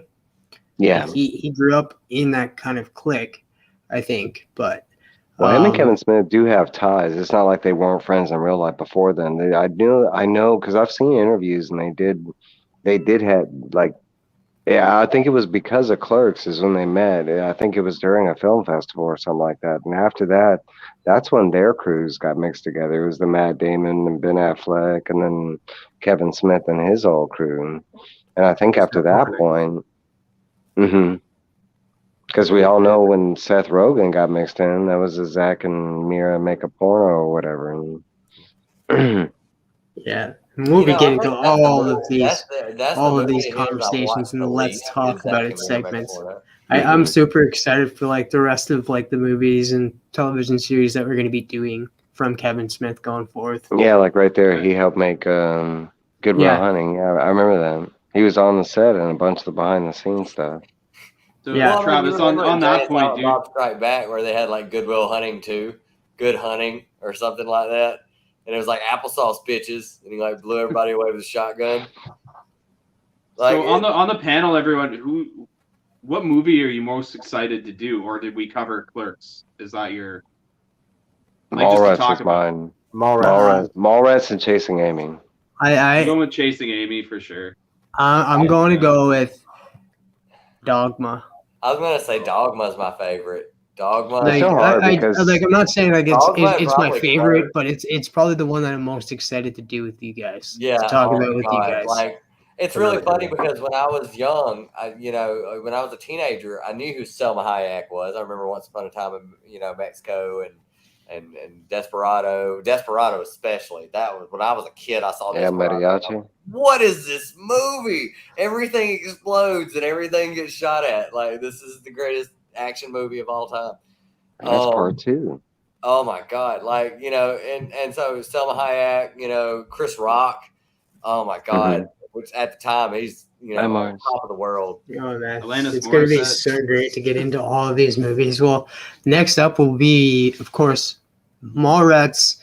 I'm trying to think, like, because Mallrats came out because like that animation of Clerks didn't come out until like way later It was after. in the year. It was after Chasing Amy. Yeah.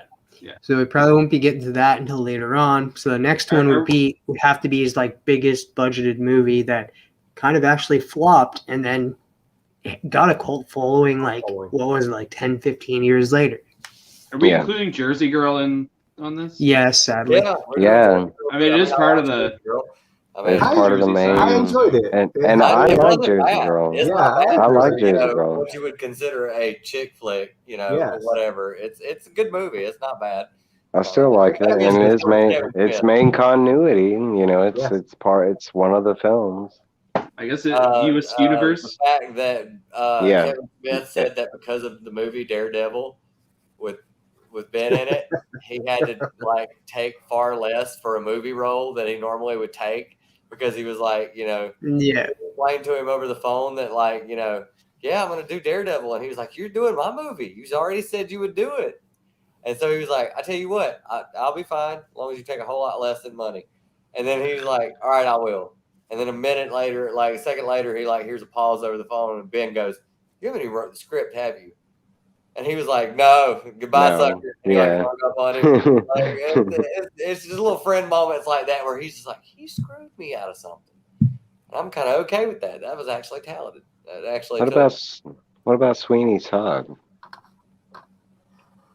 Does anybody know John's Jersey Girl when they were talking about the show? I don't remember. I was about to say, did Kevin Smith have anything to do with Sweeney Todd? That's Tim Burton, right? Tim Burton movie. Yeah, Tim Burton and Johnny Depp, and I've seen the movie, and I've seen Kevin Smith in it? I don't know. I wouldn't think so. When did Sweeney Todd even come out? Like that was way before even Kevin Smith. Or no, 2000s, 2004, something like that. Oh, really? I keep thinking it came out earlier. I'm thinking of like Edward Scissorhands.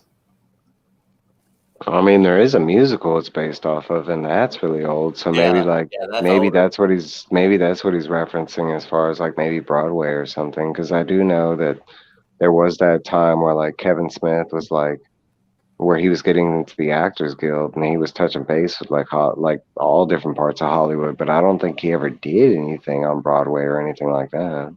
No, Jersey Girl has the Sweeney Todd show where his daughter wants to play a musical, and they do Sweeney Todd. Oh. And he goes to New York and takes her on a date, a dad and daughter date. And I remember. She goes to see it. That's the part. So that's where he's connecting with his daughter even more. And then at the time, he lost a bet, and then he had to go watch it because they were talking about Cats, and he's like, "I'm not going to watch Cats." That's the part from Sweeney Todd. All right. I think it's been a while since Jersey Girl. I never watched So that's we'll definitely be rewatching it before the show. Yeah, because that's the top. I mean, that's like for Clerks for me. I had to watch it before this because yes, I saw it and stuff, and I remember like there's certain memorable parts, but there was a bunch I had forgot. And I mean, after I watched the movie, I was like, oh yeah, okay. But like, I mean, there's certain ones in the franchise, like Jersey Girl. I kind of like vaguely remember. Chasing Amy. I know like the whole plot and story. You know, what I mean, like, it's like Dogma. I remember that one. But there are like there's a local mall here that we went to all the time. But flea market. There's a flea market. There's 2 flea markets near here that are so good. You can find all kinds of crap. Like I'm thinking about going Saturday and just going comic book hunting because there's like 2 comic book booths, and like I'm like, what does he have now? What can I possibly find at this place now? So like, yeah, it's that kind of hit home because there was a mall here that everybody goes to, but there's like 2 flea markets that are insane. So I can't wait to do. So let's go back because we got off topic there. So who answered their favorite character? I know I didn't. I don't think I hear Ragin. Just me. Just So neighbor, Travis. who is your favorite? I mean, my favorite or like the one Favorite I like character in resonate the Clerks. most with. No, if I had to go with like we're going off favorite character. That was what.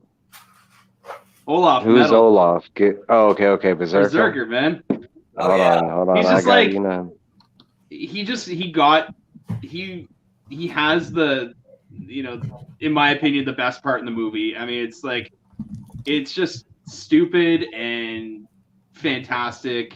And, you know, it spouts the Mosier line where it's like, that's beautiful, man. Like, it's like, oh my god, just the whole thing is just, you know, his face, like the way Jay's like, you know, does he speak English? Yeah. You know, and like, and then he says something in Russian. And he's like, their girl's like, you know, what do you say? He's like, I don't fucking know. You know? why are you asking me stupid questions? I'm from Jersey. I don't know Russian. Hold off, metal. Girls think sexy. Oh my god, it's girl thinks fantastic. sexy. Would you?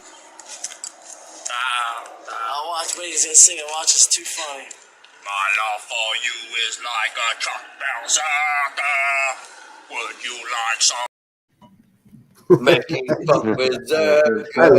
Did you just say making fuck? Would you like to suck my cock berserker? Like it makes it's so simple yet so offensive. It's a Yet beautiful song, at the same man. time. Like, It makes no sense.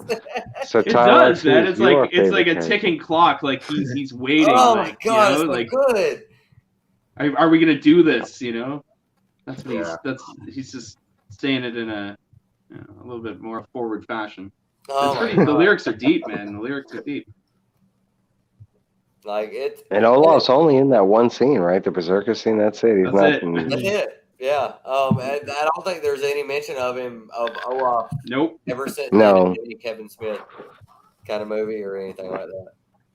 That was He's the kind of like the only Boba Fett. He's the character that didn't Boba make Fett it further. of the The Viewers franchise. universe. Yeah. I can go with that. Olaf. All right, so Yeah, Tyler. Berserker. If you like metal music, is beautiful. It's like slower Motorhead. I don't know. Do you consider him your favorite Tylox, or who's your favorite character? I'm kind of wanting to say Randall, just because he's that voice in the back of everyone's head who's like, "Suck it up, Buttercup. This is life. This is." Okay, so maybe we should say that. Maybe there's no, you know. So but since at the same time, neighbor to a little Dante is a little my favorite because I've said all that stuff. I've been there where it's like I'm not even supposed to be here today. Like I'm just coasting. Like, you know, I'm not putting any effort in. I don't feel it. You know, like. so maybe that's a given. You know, because like Partying the neighbor night to the north before, had way said. up way too late. You know, waking up in a closet. He woke up in a closet for fuck's sake. And started like doing this for the phone, like just didn't even know. Like it looked to me like, because I remember old phones like that where you like, you know, you had the cord, and if you pick it Rotary up, phones? put it back down, you hang up on the person who's calling. He was like struggling with that thing, and I was like, dude, you would have hung up on him 3 times already. Like, you know, it would have been over. Your boss would have called you, you'd have picked up and clicked it back down, and it'd been over with. Like you'd be like, oh, who called me? Like, you don't have caller ID. You don't know. So I'd say that you'd have to, you know, maybe other characters besides Randall and Dante, because Neighbor of the North brought up that good analogy about the yin and yang, because basically we're all going to say that, because Randall's kind of mine too, but like, you know, if you took them two, because we're supposed to like both of them, right? You're supposed to understand both their characters and this and that, so like retract the Randall thing, Tylox, and who else in the movie would be your favorite character besides Snowball. Scott Mosier's character. Like, I know that guy. That's beautiful, man. I know that guy. He's the sweetest guy you will ever meet. He's a little like they're on first name basis, man. Like they have each other's phone number. He's a little Like fucking weird, but he's the nicest guy ever. He will give you the shirt off his back. he is just so positive towards you. Like, you know, you got this, man. Got this. I believe in you. Doesn't know you worth shit. You know, hang out. Like, I mean, I know that guy. And it's he's so endearing. It's what everyone should be like. Everyone should be like, you got this, dude. Do whatever you do, whatever that is. All right, so I guess I have to go back and pick a new favorite character. I would have to go with the guy that died in the toilet. The guy had he was able to come up and be like, you know what, Hey I there, want Sonny. this toilet paper. Like, come on, Sonny, give me that toilet paper. You know what, I like the cartoon titties. Like give me that magazine. No, the No, other one's the got one the bigger underneath it, like titties. that one has better titties. Yeah, thank you, Sonny. I do appreciate it. Like he had the His whole guts to accent. ask a clerk that. I barely have the ask anybody anything like, where can I find this in this aisle? No, I'll spend like an hour trying to find it myself. Like this guy had the gas. Like he was able to. Like I got to give it up to that guy. Of course he died, but he. Listen, Hey, he you still wanna- got Say he laid. died- Would you say he still died happy? got some even after death. So that's like an extra yeah. He would have to be my favorite character. All right, JD. Well, first it would have been Randall, but since we can't pick them, because it's everybody's dream to want to be able to do what he did. Like everybody does the nice thing, but you would love to get, just vent once in a while to somebody like that, especially if they treat you wrong, or especially like the egg situation. If they give you this impossible thing to do, you just want to vent. So besides him, I'm gonna go with the contractor, because it had Star Wars in it. And his point of view is actually, it's life. Yeah, it's on which way point. you're gonna go. Are you gonna go this way and go for the big money, but with the consequences there, or are you gonna go the other way? I think I would be the contractor, so I would go the other way. So he's the one that impacted me from the movie besides Randall. How about you, Mike? Wait, hold on. Before I give mine, Brett, did you? Because you said Randall too. Who besides Olaf? You're going with Olaf? Yeah, I mean, I would have taken Randall. I mean, again, we're Everybody would supposed have to. picked Randall. Everybody picks Randall because there's a little Randall in everybody. Well, that is very surprising because we're on a panel talking about Kevin Smith, and how did nobody call out Jay or Silent Bob? That's my favorite character in the movie was Jay and Silent Bob. Silent Bob. Because even though he doesn't talk, even though he doesn't talk to the movie, he has some of the funniest parts. Just his movements, like when Jay's out there dancing, right, and he's doing that thing, and Silent Bob finally puts down the thing, and he turns on the music because Jay's dancing without the music, and Kevin Smith finally turns on the music, and then they start jamming. And Jay's he's doing his thing, and 2 seconds later, that's when Kevin Smith all goes off, right before. Bro, to me, he has I some have of the to funny disagree with you, Mike, that because I as much as I love Jay and Silent Bob, they really don't get their footing until Mallrats, until that opening scene. I agree. Yeah, because if you tell them about that, I love them more. People, yeah, because Snoochie Boochies and all that, none of that really. You gotta think their musical taste. Well, that was all copyright stuff. They were working around. He was using. Let's put it this way. Okay, what songs have they played on their boombox? That's a funny thing that I found out. ABC by the Jackson 5, King Diamond. The soundtrack is more expensive than the production of the movie. Yeah, it was because they paid the royalties to Bad Religion. They were on there, oh yeah, there's a bunch What of a Wookiee song. Oh, that's a good fun fact. I didn't know that. Oh man, that Wookiee song! I never really thought about that because when they're talking about the Death Star, the Bloodhound game. The Wookiee. Is that Bloodhound game? What a Wookiee? Yeah. I didn't know that. It's called Chewbacca. I think it's called Chewbacca. Is the song? Oh my god! I'm gonna look that up. Yeah, that was great little score. That was a great score. Well, and Clerks 2, the girl screams off the roof, "Hey, Lunchbox, play something on your boombox," and he starts Well, playing.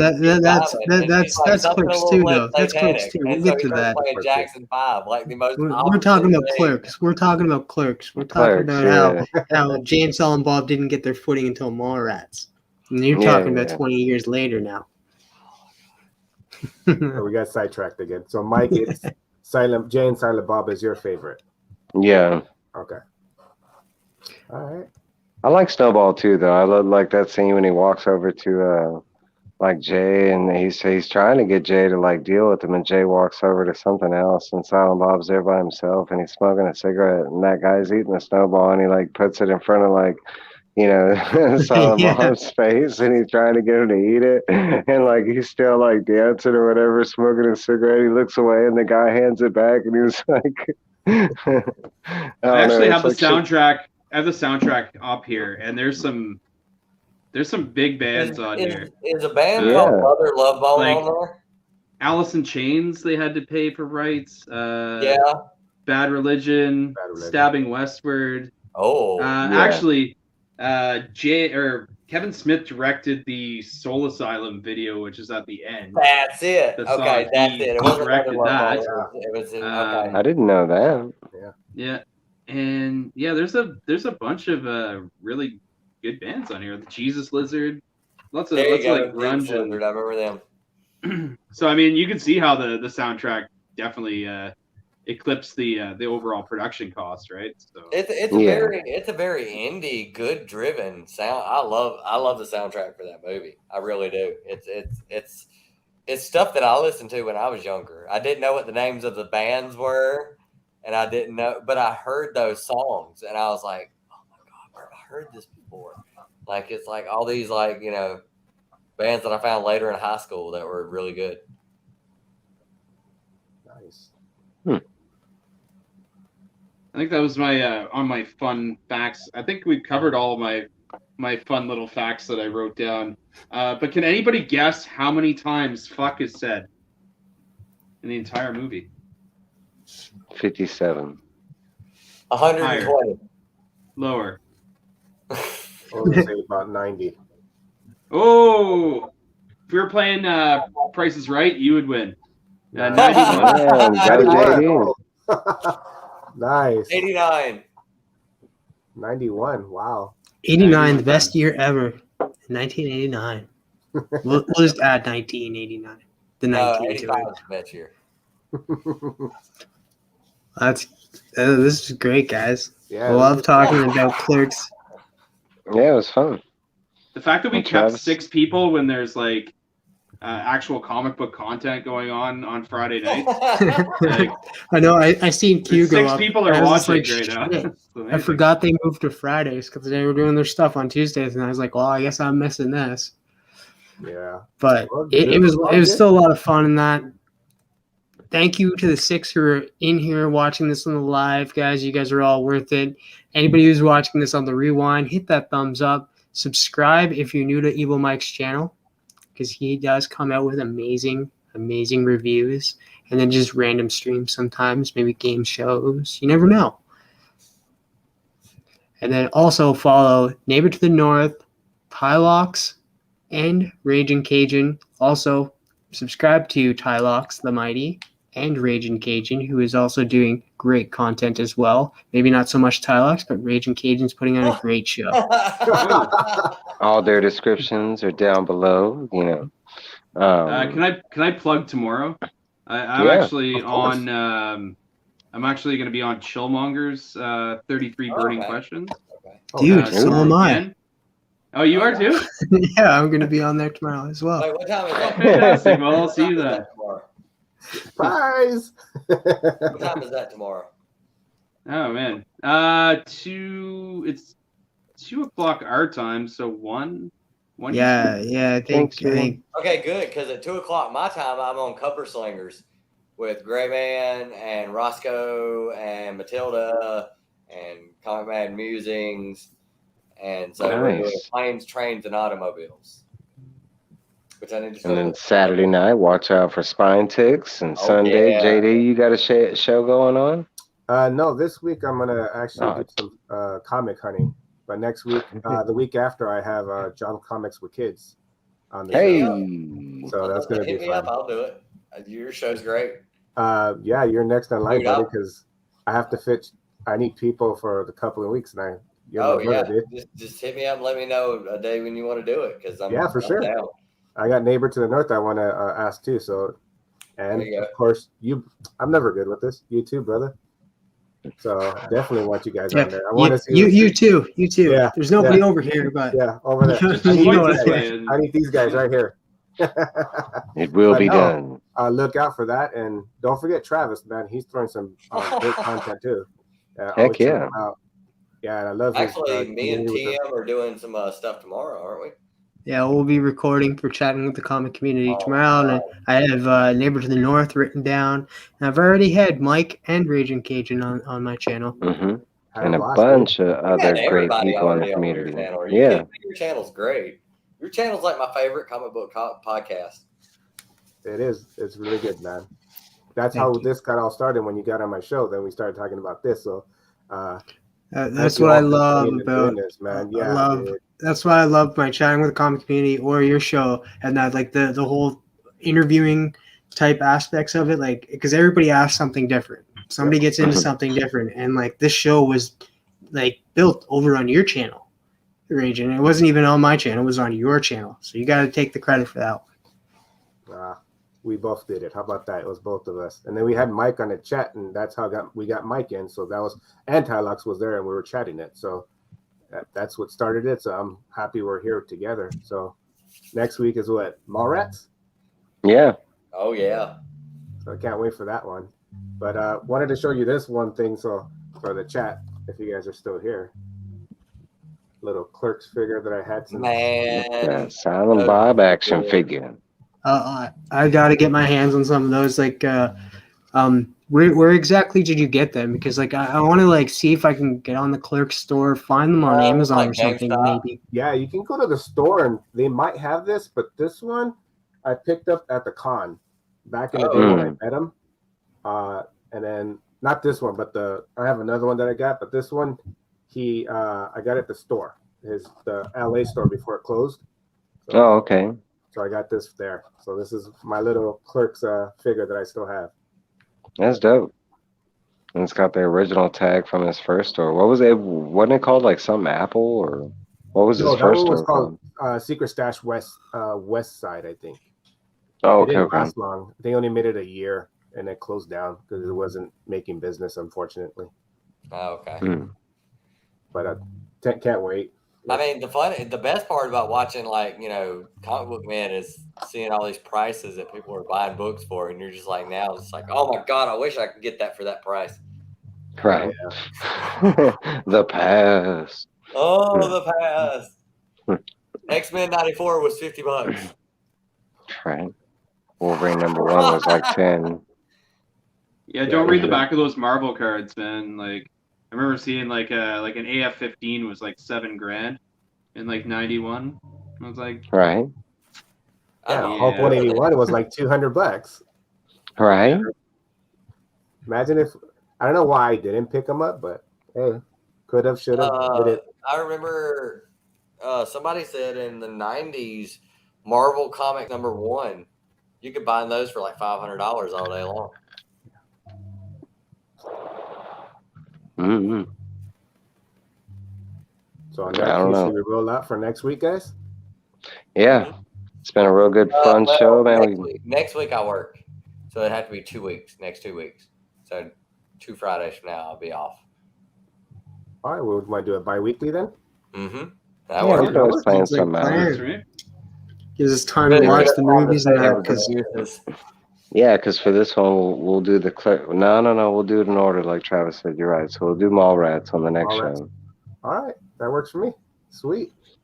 Oh, All right, guys. I mean, thanks for everybody for showing up, and everybody who catches this on the rewind. Thanks for all these guys that showed in and chimed in, especially with their personal stories. The people that got to meet Kevin Smith or Jason Mewes or which is it's super dope. or Scott Mosier, like Tylox. Yeah. Anybody? I don't have to meet them. I know these people. These people exist in real life. think that's where we're gonna leave it up. Well, bye everybody. We're just gonna wave bye. You know.